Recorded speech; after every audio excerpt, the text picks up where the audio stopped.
সবাই আছে, সবাই মিলে বেশি আমরা করি। কারণ আমাদের একটা ছোট্ট একটা গ্রাম, আমাদের কলম যে একটা গ্রাম, ধুবাকাটি গ্রামের আমার সবচেয়ে ছোট, বেশি বড় না, কিন্তু সেই মোতাবেক আমরা একাত্র হই। কারণ কেউ বাড়িতে যাই, কারোর সাথে কোনো দেখা সাক্ষাৎ হয় না।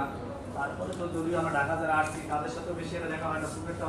একটা ইফতারের মাধ্যমে সবাই আমরা একাত্র হই, এক মন্দিরের মধ্যে সবাই আসি, সবার সাথে দেখা, একটু কুশল বিনিময়, এটা কি করে না সব কিছু জানতে পারি। তবে এটা আমাদের পক্ষে যারা সিরিয়াল আছে, আমার জন্য যারা সিরিয়াল বড় বড় আল্লাহ, আমাদের রমজানের উসিলায় সবগুলো ক্ষমা করে দেন আল্লাহ। হে রব্বুল আলামিন, আমাদের এই রমজান, আমাদের ইফতারি, আমাদের সেহারি, আমাদের তারাবি, আমাদের নামাজ, আমাদের দান খয়রাত, ইবাদত বন্দেগী যা কিছু করি আল্লাহ, আপনি সব কিছু কবুল মঞ্জুর করে নিন আল্লাহ। আয় আল্লাহ, আপনার নবী হযরত মুহাম্মদ সাল্লাল্লাহু আলাইহি ওয়াসাল্লামের তরিকা মতো তার সুন্নাত চলতে পারি আল্লাহ। আল্লাহ আজকে এখানে যারা আয়োজন করছে আল্লাহ